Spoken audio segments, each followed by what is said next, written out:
Take me to the place in the middle of the sun. And we'll sing this song, sing it one by one. Hey guys. What is going on, Love Tribe? Thank you for joining us. Yeah, we have a very fun episode today where Chase and I share a little bit of our conflict surrounding chocolate. Yes, around chocolate or annoying behaviors. So stay tuned to learn a little bit more about us and our annoying behaviors. Yeah, we dive in and talk about how to address the annoying behaviors of your partner. And Sarah hinted at my thing that annoys her, and it involves me eating all her chocolate. And I'm terribly sorry for that. And I'm much better now. I forgive you. And yes, you have improved very much over the past couple of months. So I appreciate the effort. And we run through this issue and others with Dr. Seth Gillihan, who is a clinical psychologist, author, blogger, and host of the Think, Act, Be podcast. And he gave us some great tips to navigate how we can discuss with our partner their annoying behaviors and move forward without them annoying you as much. And that doesn't necessarily mean your partner changing. And there are some important distinctions there. So stay tuned for that. And as always, we really appreciate you guys tuning in, telling a friend about the podcast. That helps a lot. Subscribing. And we are just cruising along here, recording a bunch of episodes lately. I feel like they've been coming out really insightful kind of conversations that we haven't had after 200 episodes. We've had a lot of great ones, but I don't know. It just feels like we're hitting another level here in the podcast. So hopefully you guys are experiencing that for yourselves. Yeah, so we hope you guys enjoy today's episode. Today's show is brought to you by our online course, Spark My Relationship. Create more passion, improve your communication, and build a stronger, more intimate connection with your partner in less than 90 days. We've collaborated with 15 therapists and psychologists to bring you the strategies marriage therapists teach their clients. To unlock a special offer only for I Do Podcast listeners, visit sparkmyrelationship.com/unlock. That's sparkmyrelationship.com/unlock.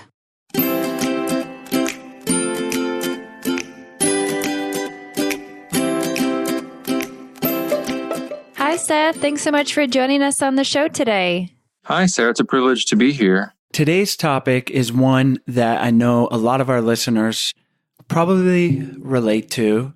I have trouble with this because I can't find any annoying behaviors from Sarah. Wink, wink, wink. She can probably find a lot more from me. But that is how to address annoying behaviors from your partner. And we thought a good place to start would be distinguishing between an annoying behavior and a toxic relationship habit. Yeah, that's a great distinction to make, because if something is truly toxic, then it's not the kind of thing that I would expect partners to be able to really come together and work collaboratively on. But what we're going to be talking really more about is, those things your partner does that maybe if they had more information, if they knew your perspective, even if it was just brought to their awareness, maybe it's something that they actually could change. And we assume goodwill on the part of both partners, that partners want to do the best they can and be the best person they can be for their partner. So what do you say to somebody that maybe they are the one with the annoying behavior and they want their partner just to accept them for the way they are? What would you say to them?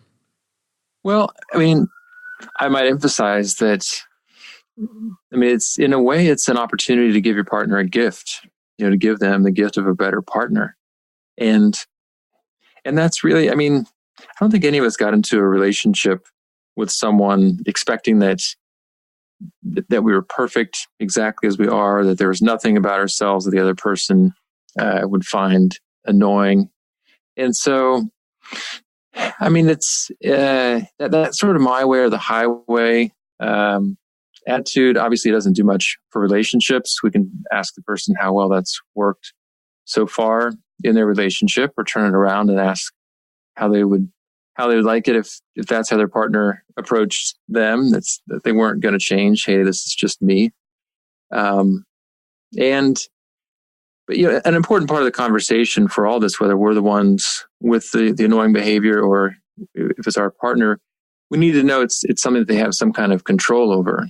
Like, if a person has, or maybe a somewhat grating laugh, maybe that can be trained. I don't know, but that's not so much what we're talking about. Or someone snores in their sleep. Again, maybe there are solutions, but maybe there aren't. We're going to be talking more about things that a person has some reasonable degree of control over. And therein lies the big question. The devil is in the details. And I want to talk about how we can address this. But to me, it is really important. Like, what should we even be bringing up? Like you said, an annoying laugh. Someone's laugh might really grate their partner. But obviously, you've been laughing a certain way for 30 years and can't just flip a switch. So can we maybe go over like some specific examples and when it might be okay to address it, or just when it's just don't even bring it up? I know, and there's going to be some gray areas there for sure. Yeah, it's a great question, and like you said, the devil's in the details, and there are, like with pretty much any relationship issue, very few black or white distinctions we can make. But I think one important one to make is, so here's an example. If my wife said to me, I'm kind of annoyed by your lack of hair. I didn't picture myself with a bald guy, and you had hair and we met. I mean, I could do something about that, right? There are things that could be done, maybe more options before it was all gone. But that's, maybe not a realistic request. And more what we're talking about would be things that they're probably repetitive issues, things that keep happening. And I mean, I think we always want to start with the assumption that our partner is doing the best they can. Usually if they're doing something to annoy us, either we think they're doing it on purpose, or they're just dumb, or they don't care. And all those might be true, but more likely it's just something they're not aware of. And so, or they're not sure how to do it differently. So, again, an example in my own life, I had an annoying habit. I'm talking about it in the past tense. I actually did it again this morning in spite of myself. But in the middle of the morning rush, getting 3 kids out the door, everyone getting ready for the day, my wife tends to have a lot on her mind, and I'll ask her a question about scheduling. Hey, can I use the car at such and such time? Or are you able to do this or that? And until we actually had a conversation about it, we just had sort of a series of little tiffs because she was always annoyed that I was interrupting in the middle of things. It wouldn't have occurred to me that I could have done it differently, that I could have waited until she was done packing lunches, or that even to realize that like what was happening. I just thought, gosh, like it's not a big deal. I'm just asking a simple question.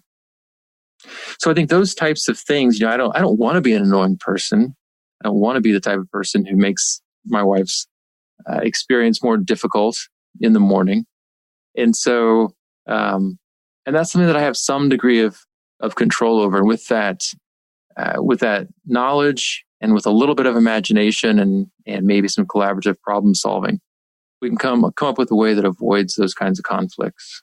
When I hear that story and how, like, where your wife is in that position of like being super busy and a lot on her plate, and then you're trying to ask her a question, for example, I feel like I can relate to that. And a lot of people might as well, with almost feeling a little bit disrespected in a sense. Not that you're intentionally doing it or Chase intentionally does it to me, but it's like, hey, we've talked about this, a better way to handle things. For example, with Chase and I specifically, Chase's little habit that drives me crazy is that he will eat everything in the house. And even if it's like my specific like candy bar that I hide from him, he will find it and then eat it without asking me. And it drives me crazy because I feel more than anything disrespected because he's not asking if he can have some. He's just taking it. And so I feel like with those types of behaviors, there is a way to handle it better. And so I would love some advice on how I should talk to Chase about sharing my feelings about how it's important for him to ask permission, really, I guess.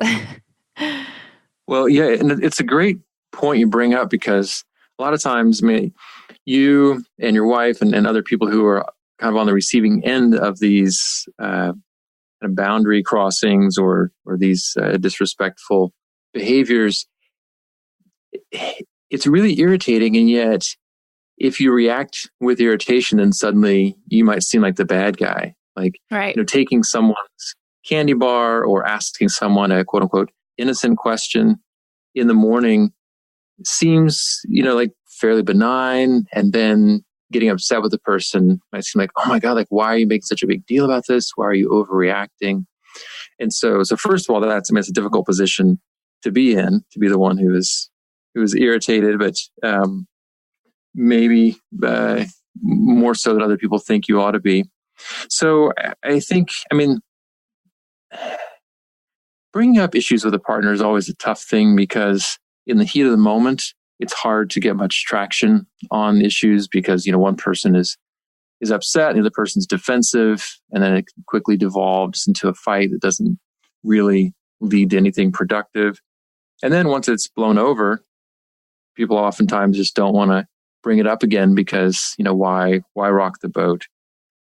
So I think we have to, first of all, really make time to solve these problems. We have to set aside the time and agree that we're going to talk about something, without blindsiding the person, and not, we got, 2 minutes before we have to head out the door, or we're just about to turn off the lights and, I just want to talk with you about something. And then everyone's tired or they're stressed and it's just not a good time to do it. So make space for it and then be straightforward. Describe what the issue is in as neutral of terms as possible.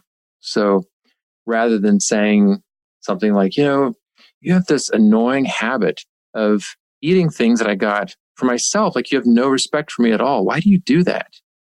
Not that you would say that, but that would be kind of the opposite of how we'd want to bring it up, versus something like, I've noticed that from time to time or several times when I've gotten food that I got for myself, and I think that that it was for me, and then you go ahead and eat it. So I just want to ask you, what's going on with that, or what's up with that? Something. Again, you can work with the language, but you want to actually ask the person a question. So it's not the tone is not what is that? Why do you do that? Which really is an accusation. It's like, why did that guy cut me off? We don't really mean it as a question. We mean like, what a jerk for cutting me off. So to ask, why did he do that? Or have you noticed that too? And then listen. So really try to get information from them. Maybe you find out that maybe your partner has low blood sugar crashes. Maybe they're mildly hypoglycemic. They say, I just get in this state. And if you actually listen and get that information, then the two of you are in a better position to solve it together. So those are really the first principles, to be straightforward and then ask the person and listen. Because once you know what's going on, you're going to be in a much better position to solve that problem together. Let's take a quick break to talk about today's sponsors. Today's episode is brought to you by Mint. So we recently shared with you guys that we switched from one of the big wireless providers to Mint Mobile. And we couldn't be happier because we are saving a ton of money each month. For the longest time, I was convinced that we needed to stay with our big wireless company because they have the best coverage. But Mint Mobile provides the same premium network coverage you're used to at a fraction of the cost because everything is online. Mint Mobile removed all the retail locations and overhead and are passing the savings directly to you. Starting at only $15 a month, all of Mint Mobile's plans come with unlimited nationwide talk and text and the choice of either 3, 8, or 12 gigabytes of 4G LTE data. You can use your own phone and easily keep your same phone number. So to get your new wireless plan for just $15 a month and get your plan shipped to your door for free, go to mintmobile.com/ido. That's Mint Mobile, mintmobile.com/ido. Cut your wireless bill to $15 a month at mintmobile.com/ido. Today's episode is brought to you by Plan to Eat. So I am a big fan of planning out my meals in advance for the week and only having to go to the grocery store once. I have like a weird thing about going to the grocery store more than once a week. You do, and I think it's rubbed off on me. So I'm in the same boat. But I am horrible about organizing recipes and creating lists for the grocery store. I always end up forgetting like the crucial ingredient for whatever recipe I'm trying to make. And so we end up making like boring salads with grilled chicken. So no fun. They're all right sometimes. It's okay. But for me, it's super important that Stella is introduced to a variety of flavors and foods, which means we need to start cooking a lot more. And Plan to Eat makes it a whole lot easier to do that. Plan to Eat was born from their desire to eat real and delicious food prepared at home. Plan to Eat is a tool to help you prepare delicious, wholesome food that nourishes both body and soul. So here is how it works. And I just gave Chase the whole demonstration and he is cool. Super stoked. So Plan to Eat is a subscription service that gives you the tools to clip and organize recipes from any website. I just showed him how I clipped from like multiple websites. Create a meal plan, and then their software automatically creates and organizes a shopping list based on your plan. And like I just mentioned, I just added my favorite Kenyan braised beef recipe, which is so good. And I literally copy and pasted the URL and it turned it into a perfect grocery list. And it was super pretty because it's formatted like by each area in the grocery store of what you need to get. And so I am super stoked to use it. Yeah, it's pretty impressive, just like the technology or whatever is going on with the algorithm. I just don't even know what that is. It's amazing. How it does that. And with your subscription, you can access your meal plans and shopping lists on your desktop and their mobile app. And they have a full-time support team to help you get started and answer any questions that you may have. Plan to Eat offers monthly and yearly options for $4.95 a month or $39 a year. That's only 75 cents a week. Whoa. Less than $1. Less than $1, people. If you didn't know what 75 cents was. And they also include a free, fully functional 30-day trial with no payment required, so you can easily see if it's right for you. Plan to Eat only has one big sale per year, but if you visit plantoeat.com/ido, you can start a 60-day trial instead of their normal 30-day trial. For free. For free. So check it out. We know it will make your life a lot easier like it has for mine. So visit plantoeat.com/ido to start your free 60-day trial. I love how you mention the importance of how you're asking the question, because in our specific situation, I've come across many times more blaming of the scenario, like, why are you doing that? And it just causes Chase to get defensive. And instead of having a productive conversation, we then start fighting about how we are arguing or talking about to each other instead of the actual issue itself. I know. And you can go at many levels, like where you're arguing about the way that you're arguing about the thing that you're we're going to talk about, and the whole thing starts to feel hopeless and kind of eats its own tail. So yeah, and I still have this idea at times, I think a lot of us do, that if we just explain clearly enough to the other person like how idiotic they are, that they'll get it. You're like, oh, you're right, I'm an idiot. But it never works. And it just, at the time, it just underscores for us like, oh, you're so dumb. Like, how can you not see this? Or you're so mean, or you're so unfair, or whatever. And yet, like you're saying, we're all like that. That if we feel that we're being blamed or attacked, we immediately go on the defensive, which then it's just a fight. I hope Sarah will agree that I've gotten a little bit better at asking for permission. Do you agree? Maybe. Yes, you have. I think it's funny because across through our whole relationship, we've had these ongoing scenarios. We'll talk about it. Sometimes it changes, sometimes it doesn't. And then sometimes I'll just have like a major blow up and like scare you, I think. And then you stop.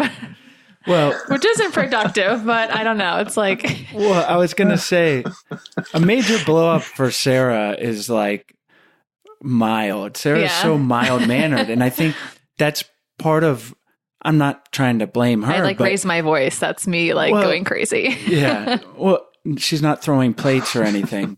But what I was going to say is that her clearly explaining why it is she doesn't want me to eat it, like saying, I feel disrespected when you do it. That, I think, is what got through to me.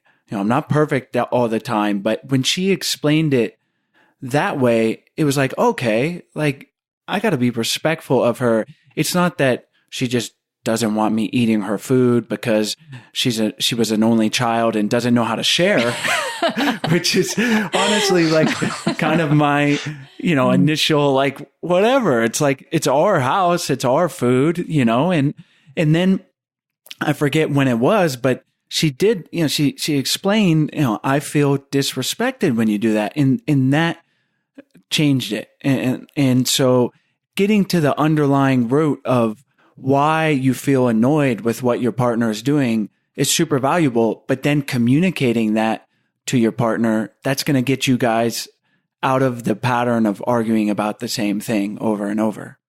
Yeah, that's a great example, Chase, because what Sarah did was expressed how your behavior affected her rather than emphasizing like you're being a jerk or you're being selfish, or you're being rude. Because all those types of accusations are debatable, right? Someone can say you're being a jerk and you say, no, I'm not. You're being a jerk. And then it's a total stalemate. But to express, when you do this, I feel this way. It's hard to argue about that. It's hard for a rational person to say, you don't feel that way. You don't feel disrespected.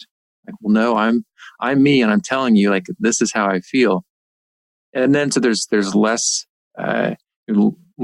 defensiveness on average, and maybe more of an incentive to change, because it's not, as you were describing, Chase, it wasn't just a matter of I need to stop doing this because it's wrong, but I don't want my partner to feel disrespected by her partner. And we want to feel heard.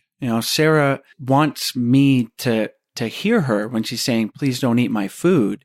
And I can imagine it just feels like I'm just poking her back if I'm just like, okay. And then the next week I eat it again, and it's like, so if she can communicate it and I can validate her feelings really, so she feels heard, you're over halfway there.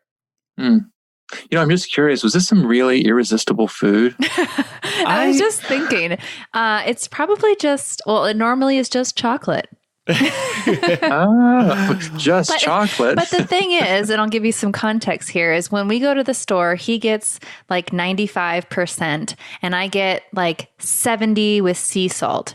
And somehow mine is completely gone and his 95 has not been touched. And I'm like, well, why do you get your 95? Just get 2 of the one that we both eat. I have a chocolate issue. It's very fixable. It was.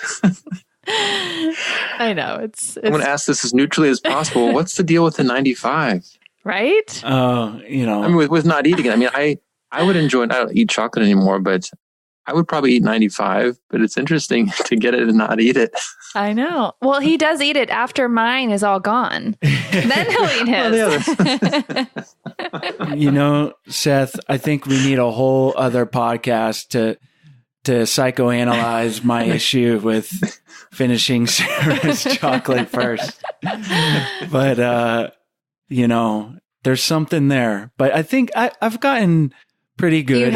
You've gotten much better. And leftovers used to be an issue too, where I would just eat the leftovers. And so I'm pretty good. And a whole other dimension with our daughter, Stella, who is kind of like on team Sarah, where she's recognizing that daddy will eat her food. And if it's, I'm moving around a lot. I'm surfing a lot. I have a big appetite. So I kind of don't think about it necessarily. And guess what? I live in a house with other people and I need to be respectful of their, for lack of a better word, property or food, And so I get it. But it's just, it seems like a little thing.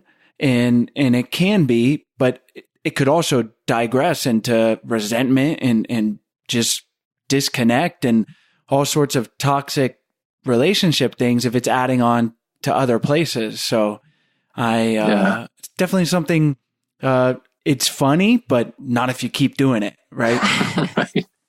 Right. Well, again, I like this example because it points to what I think of as the next step, which is to come up with solutions together. So if you hadn't already resolved it, you could talk about like, all right, so let's brainstorm together. What are some ways that we can solve this in a way that respects both of your needs? So you'd want, Chase, you would have described your thing. I come back from surfing and I'm starving and all the salt's been sucked out of my body. And obviously my body is craving sea salt. And so I have no control over it. It's the first thing I go to or whatever.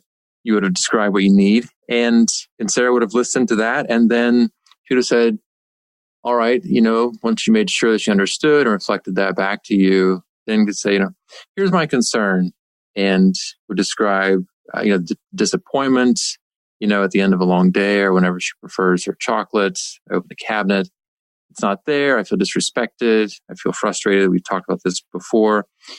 And then you come up with solutions together that respect both of your needs. And so the nice thing about this example is it seems like there are fairly straightforward solutions that could keep everyone happy.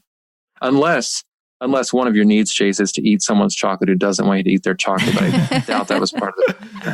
I don't think that's the underlying psychosis that I have. But yeah, no, it's a good example. And one that I'm sure comes up in different forms, obviously, maybe not just with food, but what would you tell someone in maybe more of a different situation where I know you use the hair example, but let's say one of the things I try to do is if I'm looking to change Sarah is, she's doing something, a behavior that I don't like, is to look back into myself. And it's like, why is that bothering me? I think that's an important exercise for people to think about. Yeah, no, I couldn't agree more. That's hugely important. Yeah, because it's so easy to see the things that annoy us in our partner and to completely externalize them and to assume that it's a problem with them. That's something that they're doing that's offensive to us and disregarding our rights, et cetera, et cetera. But yeah, if we take a look at ourselves, the issue could just as likely be with us. Maybe I'm trying to think of my own behaviors that I get annoyed with. Oh, here's one. When my stuff, it just seems like so obvious where the real problem is. But, when I've carefully left my stuff out where I can find it, and then, I can't find my shoes. Well, because my wife put them in my closet. And I might be a little annoyed, I couldn't find them because I left them out, in the dining room. So they'd be right there when I needed them. And so recognizing like, okay, why does she do that? Well, why do I think that it's okay for me just to leave my stuff all over, and why do I think I should be offended when someone puts it where it belongs? For example, I think that's my only thing I get annoyed about, though, because I'm so easygoing. That's a classic one. Moving your stuff. I know that's been a issue with Sarah and I in small ways, but I leave my stuff out and she moves it and I can't find it. My mom and my stepdad, I think that's pretty, I don't want to say universal, but close to it. Yeah. Does it almost always seem to go in that direction, that it's in male-female couples, that it's the dude leaving things out? Yeah. Yeah. Seems like it. Yeah. Let's talk about another one. And then I want to talk about distinguishing between something that's toxic, so people recognize it's not something to necessarily overlook. But one of the things with having a kid now is it adds a layer to everything. But for me, it seems really silly, but sitting up straight, like at the dinner table and just when you're sitting, is important to me. And it's probably because when I was growing up, that was like harped on by my parents and like table manners, whatever. And so I don't really explicitly say anything to Sarah about it, but I drop like hints, or like I'll sit up straight myself. And it's kind of like, hey, look at me. Why don't you sit up too? And also wanting to set a good example for Stella.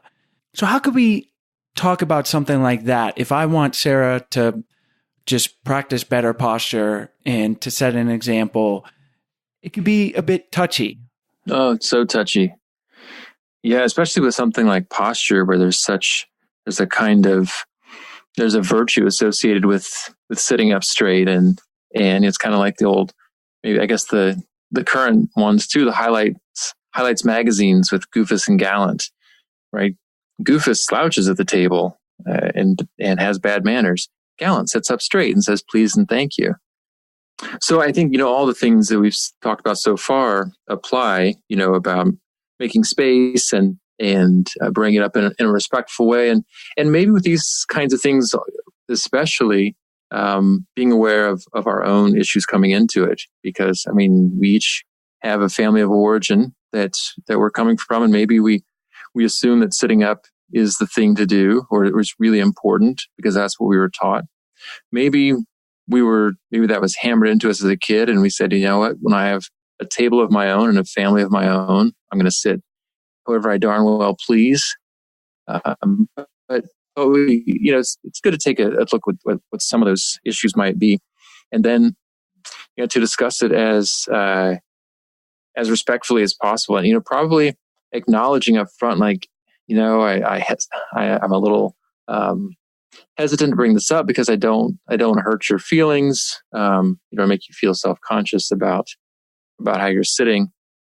And then, expect it and allow it to be a little messy. Having real conversations about important things with someone we love, it's often a messy business. And so if we can let it have some degree of messiness, not expect it to all be neat and tidy and no one's going to get their feelings hurt or get annoyed in the process, then we're probably setting ourselves up to feel like, oh no, this is wrong. I shouldn't have brought it up, or this is going badly, versus this is a difficult conversation. It's going to be difficult to have. And hopefully before we launch into it, we've done some kind of rough calculation to get a sense of whether it's worth what it might cost. I think it's also important to follow one of your first steps that you mentioned, which was when you are asking your partner or telling them what bothers them, that you then listen to them. Because I don't know, Chase and I have never really talked about this posture behavior being annoying, but if he was to ask me, like, I would say, well, my mom harped on me a lot too when I was younger about posture. And so it really triggers me when you do it, because then I feel like it's a parenting issue for me. And so I think it's important to have that dialogue, because then there's some disclosure as to why it really bothers me versus just being told to, sit up straight. Yeah, it's such an awkward position to be in, to feel like you're being treated like one of the kids. Yeah, I don't think anyone likes that. There are layers of complexity in everyone, and just Sarah highlights it. And so approaching it with, you don't have to tiptoe around it, but you do so in a constructive manner, using the tools that you've given us, puts you halfway to being successful. I do like to add that although in the moment I find it annoying to feel parented by Chase, I know he has good intentions, and I know that the result of having good posture is beneficial to my health. So that's where I need to look inside and question, why does it bother me so much? Why does it trigger me? And see if I can work through that to kind of come out the other side and take it as it's a kind of a caring request for Stella and me. Yeah, and that assumption of good intentions goes such a long way, doesn't it? It does. It makes you think about the scenario or the situation really completely differently. Before we wrap up, Seth, can you give us some examples of toxic behaviors that someone listening wouldn't just want to classify as, oh, that's annoying, and let's figure that out in more of a surface level conversation, like the things we've talked about previously? Yes. Yeah. So, any kind of emotional abuse, I think, where it's, clearly the person is not, we wouldn't call the things that we're describing abusive. There may be inconsiderate or irritating, but there's no, a person doesn't set out to have power over another person or to deliberately make them feel bad about themselves or put them down. So, manipulative behaviors, lying, or other types of gaslighting, where really we're trying to get the person to doubt their own realities so that we can exert complete control over them, and certainly any kind of physical abuse. Those are not the types of behaviors we're talking about. This is, again, there needs to be that background of mutual respect and love and consideration. And because you can build on that, but you can't build on a foundation when one person is completely groundless and toxic. Well, thank you for that important distinction, Seth. And thank you for helping solve our chocolate problems in the relationship. My chocolate problems, really. But in all seriousness, I think it's been a great conversation for Sarah and I, and hopefully for our listeners. So let's wrap up by having you tell us where we can find you online, and then we'll say goodbye. Great. Yes. So probably the easiest place to find me is at my website, SethGillihan.com. You can find links there to my books, my podcast, and a couple of blogs that I write, one on Psychology Today. Excellent. We'll have all those links in your book on the show notes and on our website at idopodcast.com. And again, thank you so much for joining us on the show. Thank you, Sarah. Thank you, Chase. It was great to be here with you. Hi, guys. We hope you enjoyed today's episode. As always, all the links are in the show notes page, as well as on the podcast description. And while you're on our website, we encourage you guys to check out our 14-day Happy Couple Challenge. We send you an email for 14 days with simple, doable challenges to help strengthen and improve your relationship. And on our website, we also have a bunch of free resources for your relationship, So we encourage you to check those out. We also have our Love Tribe on Facebook. We encourage you guys to join the tribe and be there for support for each other. If you have questions or just need some relationship advice, we are all here for each other. The group has grown to almost 1,000 people, and we love it. So we hope you guys join that. You can go to Facebook, Love Tribe Fam, and you'll find us right there. And if you are interested in learning more about our flagship course, Spark My Relationship, we hope you guys check it out. We have a special offer that is only for podcast listeners. So you can go to sparkmyrelationship.com/unlock, and you can unlock that special offer and learn more. As always, thank you guys so much, and we'll see you next week.